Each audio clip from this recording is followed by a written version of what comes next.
fashion, opera, and identity intersect. My name is Francesca Federico, and I'm an opera singer who used to work in the fashion industry.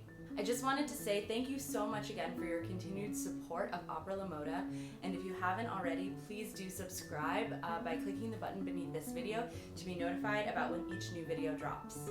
Today, I wanted to talk about Maria Callas, one of my favorite opera singers, and her iconic personal style that, in my mind, was instrumental in developing the way that we still view opera singers today. I'm not going to focus on the details of her life and career in this video, but if you're interested, there is a plethora of books, films, and even plays that depict her tumultuous, exciting, and ultimately very tragic life.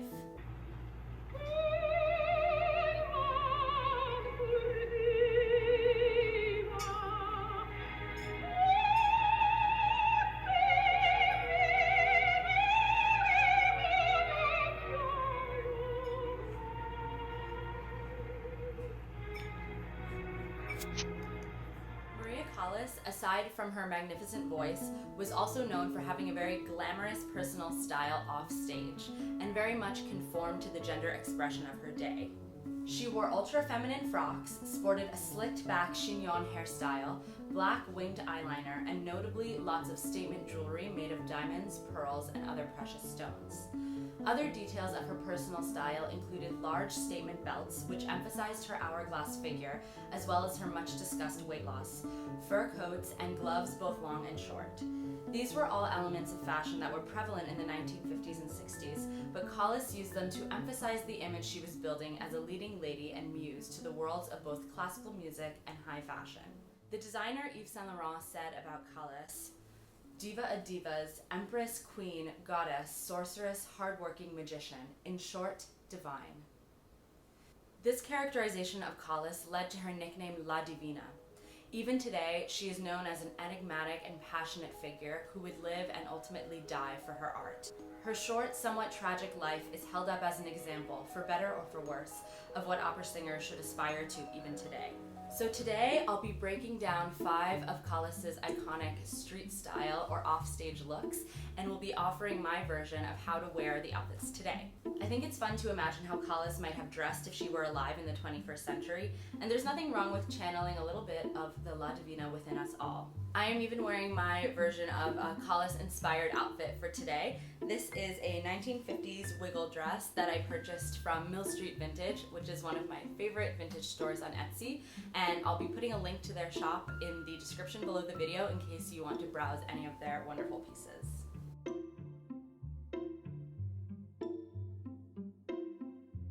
So I'm going to go through these looks in an approximately chronological order, starting with this trio of little black dresses in photos from 1955 and 1957.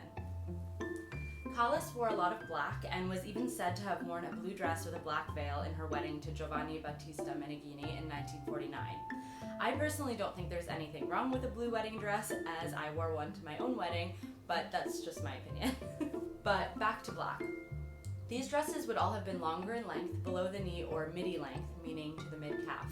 The silhouette would be either cut closer to the body in the wiggle dress style, or fanning out slightly below the waist in an A-line. But most importantly, all of the dresses would be cut to emphasize Callas's small waist and often divide her long torso, and then de-emphasize her proportionally shorter legs, which she was self-conscious about. The dresses would also have a low neckline to show off her long neck and or shoulders, and would often highlight a variety of gorgeous jewelry. If I were to replicate this outfit in 2021 using the same basic principles, I would start out with this black sleeveless midi-length dress by Self Portrait, which incorporates a lot of the original outfit's details in a more modern way. This dress utilizes a basque waist design, with the waist starting out high on the sides and then extending down in an inverted triangle shape. This, plus the bows under the bust and at the true waist, would create an elegant silhouette to make Callas's torso appear shorter and legs appear longer. I definitely go a bit crazy with the shoes, and so I'm pairing them with these fantastic Amina Muaddi Dalmatian print sandals with pink crystal embellishment.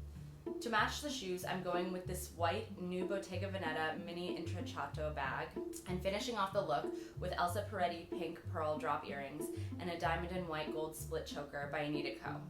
Next up, we have this quintessentially 1950s look in a photo taken in 1957 in Venice. Callas is wearing a dress with a nipped-in waist and a full skirt.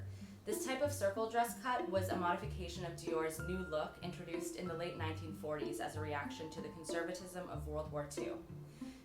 She pairs the dress with a multi-layered pearl necklace and high-heeled pumps that featured a tall arch, almond-shaped toe, and slight cutaway on each side. We can also see she has on small circular earrings and what appears to be a white handbag with a chain strap. This look would have been common among many women of the era, with the exception of the pearl necklace, which is a bit audacious for daytime. In recreating this look for today, I wanted to go in a much more modern direction, so I'm starting with this Feynman Partners skirt set, which includes a cotton crop top with off-the-shoulder puffed sleeves and a below-the-knee A-line skirt. I'm pairing it with these stripy flat slides from Cannes, since it's probably a lot easier to run around the cobblestones of Venice in flats, and a woven Prada bucket bag. I didn't include a pearl necklace here, but instead tried to channel Callas with these Oscar de la Renta pearl flower earrings, and finished off the look with Gucci sunglasses and a gold ankle bracelet. All in all, I think it evokes a fun summery look that would have been great to wear on an Italian holiday. The third look is this fabulous party outfit, also from 1957. Maria is pictured here with Elsa Maxwell, an infamous writer, socialite, and hostess from the 1920s to the 1950s. She was known for throwing outlandish parties all over the world, but notably in Paris and Venice, where this photo was taken. It was even rumored that the famously queer Maxwell was in love with Callas. All in all, Elsa would definitely make a great subject for a biopic. In Maria's look here, we again see an emphasis on the waist, some fabulous jewels, and this time, black opera-length gloves. These long gloves extending above the elbow had been fashionable with upper-class women off and on since the late 18th century, as a way to conceal their arms for modesty's sake, and also to demonstrate that these wealthier women's hands would be protected, soft, and unmarked by heavy labor. And of course, for someone like Maria Callas in the 1950s, opera gloves would be a pretty quotidian item. For the modern version of this look, I'm thinking about what a glamorous starlet would want to wear to a fun and fabulous party full of games and dancing in 2021. I'm starting out with this red ruffled polka dot dress by Paroche, evoking the polka dotted skirt from the original photo.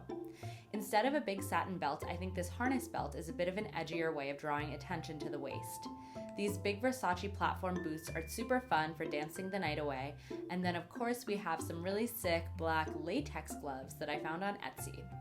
We're finishing it off with some ear hugger earrings from Isabel Marant and a Vivienne Westwood bracelet that you've probably seen in some iteration on Instagram and TikTok over the past year.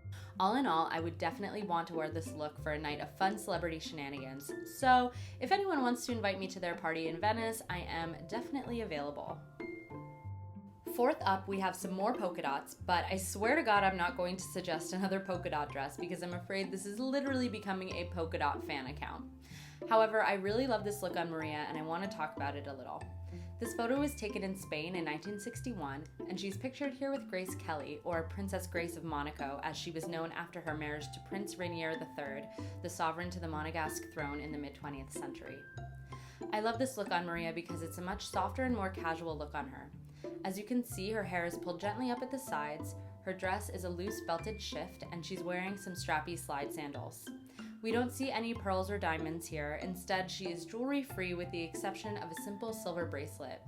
Callas is clearly very happy and relaxed here, which is nice to see, since so much of her public persona was representative of glamour and musical perfection.